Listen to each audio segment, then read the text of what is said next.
Kata Nabi SAW, alaikum bisunnati, hendaklah kamu mengamalkan sunnahku, wa sunnatil khulafa'ir rasyidin al-mahdiyyin min ba'di, sunnah para khulafa' rasyidin sesudah aku, addu 'alaiha bin nawajiz, gigit pakai gigi geraham.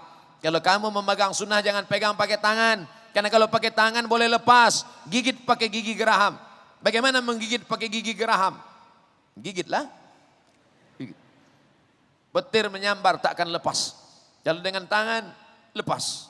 Dengan tangan, lepas. Tapi kalau sudah digigit, addu 'alaiha bin nawajiz.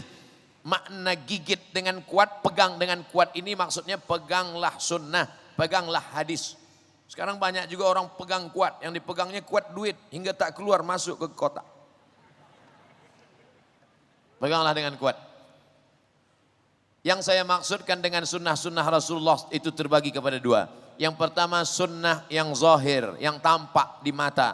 Yang kedua adalah sunnah yang maknawi. Yang satu sunnah yang nampak di mata zahir, yang satu sunnah maknawi. Adapun sunnah yang zahir ini tidak semuanya wajib, tapi dilaksanakan baik. Nabi SAW pakai jubah, malam ini yang pakai jubah baik. Nabi SAW pakai imamah sorban. Maka kalau ada kawan kita, jiran kita, penuntut yang pakai sorban, pakai imamah, baik. Nabi Muhammad itu rambutnya ditutup. Pertama pakai qolan suah. Selepas dia qolan suah, dia pakai imamah. Selepas pakai imamah, dia pakai lagi burdah. Dia pakai lagi ghutrah. Dia pakai lagi kain penutup. Atau disebut juga dengan toilasan. Kain yang ditutupkan di atas itu toilasan. Kain yang menutup badan, burdah. Burdatul Rasul sallallahu alaihi wasallam. Jadi kalau ada ulama, tok guru, tuan syekh yang memakai itu, dia pakai qolan suah, selepas itu dia lilitkan imamah, selepas itu dia tutup pakai toilasan, sunnah, baik. Kenapa Ustaz tak pakai? Panas. Tapi kita tak boleh ejek. Kita tak boleh ejek. Selama dulu kami waktu belajar di Maghribi, kami pakai. Waktu pergi umroh kemarin, saya pakai. Saya pakai qolan suah, saya pakai imamah, saya pakai kain penutup. Sebab waktu itu sejuk. Tapi saya tak salahkan orang yang menggunakan itu. Kenapa? Karena dia ikut sunnah Rasulullah sallallahu alaihi wasallam. Tapi Nabi tak ada wajibkan. Tidak semua perbuatan Nabi itu wajib. Kalaulah memakai jubah itu wajib, lawan dari wajib haram. Pakai sunnah wajib. Rektor pakai sunnah wajib. Pakai jubah wajib. Kalau pakai jubah wajib berarti pakai batik haram.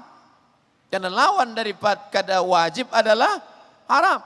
Tidak. Kalau perintahnya kuat, wajib. Kalau perintahnya tak kuat, sunat. Kalau larangannya kuat, haram. Kalau tak kuat, makruh. Tak suruh, tak dilarang, mubah. Saya ulang sekali lagi. Perintahnya kuat, wajib.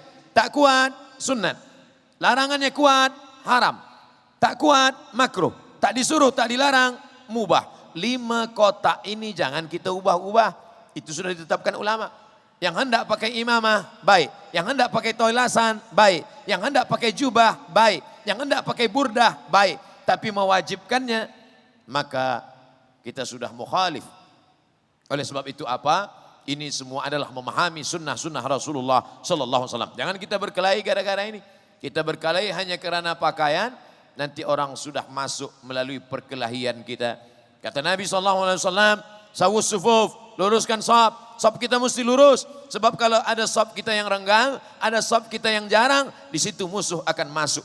Filosofi lurusnya saf sebelum sholat, maknanya apa? Luruskan saf, kata Nabi. Jangan ada konflik pertikaian. Kalau ada ikhtilaf kita selesaikan. La tanaza'u, jangan berkelahi. Fatabshalu. Kalau kamu berkelahi pasti kamu akan gagal. Kalau sudah gagal, watadhhabari hukum, kamu akan kehilangan semangat. Kalau sudah kehilangan semangat, maka Islam akan jatuh. Di mana kita bisa membezakan mana hadis Nabi yang sunnat, mana hadis Nabi yang wajib, mana hadis Nabi yang fardu, mana hadis Nabi yang sunat muakkad. Ini hadisnya sama. Sahih Bukhari, Sahih Muslim, Sunan Tirmidzi, Sunan Nasa'i, Sunan Abi Daud, Sunan Ibnu Majah. Dari mana kita boleh membezakan? Ini hadisnya wajib, ini hadisnya fardu, ini hadisnya sunat muakkad, ini hadisnya sunat, ini hadisnya rukun, ini hadisnya. Maka mempelajari ilmu usul fiqh. Kalau orang hanya belajar hadis saja, tidak memahami mendalami ilmu usul fiqh, maka dia tidak tahu membezakan mana taqyidul am, mana takhsisul am, mana taqyidul mutlak, mana hadis yang am, mana hadis yang khas, mana taqyidul takhsisul am, mana taqyidul mutlak, mana yang muqayyad, mana yang mutlak. Apa kata Imam Ahmad bin Hanbal? Kami menghafaz hadis di Baghdad, di kota Baghdad kami menghafaz hadis, tapi kami tak boleh membezakan mana yang taqyidul mutlak, mana yang takhsisul am, sampai datang Muhammad bin Idris Asy-Syafi'i. Karena yang pertama kali menyusun usul fiqh adalah Imam Asy-Syafi'i. Dia punya murid namanya Rabi' Al-Muradi. Dia panggil Rabi', "Ta'al ya Rabi', Rabi' datang kemari." Imam Rabi' pun datang. "Uktub ar-risalah." Ar-risalah surat. Tulis surat wahai Rabi'. Rabi' pun mengambil pena, dia ambil kertas, dia tulis ar-risalah. Imam Syafi'i bicara, dia tulis, dia tulis, dia tulis, dia tulis. Maka jadilah satu kitab, itulah dia kitab Ar-Risalah, kitab usul fiqh yang paling tua di dunia. Ar-Risalah dari mulut Imam Syafi'i ditulis oleh Imam Rabi' Al-Muradi. 300 muka surat. Hari ini kita menulis 300 muka surat bertahun-tahun. Copy paste, copy paste, copy paste. Wasta'inu bil Google wal YouTube. Masya Allah, tabarakallah, begitu jauhnya ilmu kita dengan mereka. Siapa yang memahami kitab-kitab yang tua ini? Kitab Ar-Risalah, umurnya sekarang berapa? 1200 tahun. Kitab Ar-Risalah, umurnya 1200 tahun. Coba cari kitab novel bahasa Melayu yang umurnya 2100, 200 tahun. Ada yang faham. Jangankan untuk membaca kitab Ar-Risalah yang bahasa Arab dengan nahu sorab yang tinggi, dengan balaghah, ma'ani, badi' dan bayannya. Jangankan untuk memahami kitab Ar-Risalah, memahami kitab tenggelamnya kapal Van der Wijk. Ayat-ayat cinta dan ketika cinta bertasbih pun banyak ikhtilaf. Padahal bahasa Indonesia, bahasa Melayu, bahasa kita, apalagi memahami kitab. Oleh sebab itu, ini adalah memahami Quran, memahami sunnah, memahami usul fiqh, memahami fiqh, memahami qawaidul fiqh. Satu-satunya jalan adalah, kuncinya adalah melalui bahasa Arab. Hari ini orang menggalakkan bahasa Inggris. Baik, tak salah. Saya juga tak bersetuju kalau ada orang melarang, jangan belajar bahasa Inggris. Belajarlah bahasa Arab, Quran bahasa Arab, hadis bahasa Arab. Nabi orang Arab, kita mesti belajar bahasa Arab. Jangan belajar bahasa Inggris. Bahasa Inggris bahasanya orang munafik. Tak sesuai antara tulisan dengan bacaan. Oh, tak betul. Ini dhalla wa adhalla, sesat menyesatkan. Karena Nabi sendiri, apa pesan dia kepada sahabat Nabi, namanya Zaid ibn Thabit radhiyallahu an. Manakala Nabi SAW sampai ke kota Al-Madinah Al-Munawwarah, kemudian Nabi berkata kepada Zaid bin Thabit, "Wahai Zaid, belajar bahasa Yahudi." Kenapa disuruh belajar bahasa Yahudi? Karena di kota Al-Madinah Al-Munawwarah ada Yahudi Bani Nadir, ada Yahudi Bani Quraizah, ada Yahudi Qainuqa, ada Yahudi Khaybar. Man arafa lughata qaumin amina makrahum. Siapa yang paham bahasa suatu kaum, maka dia akan aman dari tipu daya, tipu muslihat mereka. Wahai Zaid, belajar bahasa Yahudi.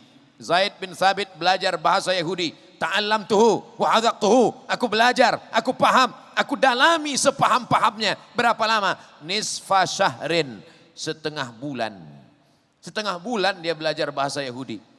Coba kita belajar bahasa Yahudi agak setengah bulan ini. Apa maknanya? Sedangkan bahasa Yahudi yang dilaknat Allah Bani Israel, yang jahat, yang dikatakan dalam Al-Quran, la tufsidunna fil ardi marrataini, kamu akan buat kerusakan di atas muka bumi 2 kali. Tapi tetap disuruh belajar bahasanya. Silakan belajar bahasa Jepun, silakan belajar bahasa Mandarin, silakan belajar bahasa apapun, tapi bahasa Arab jangan tinggalkan.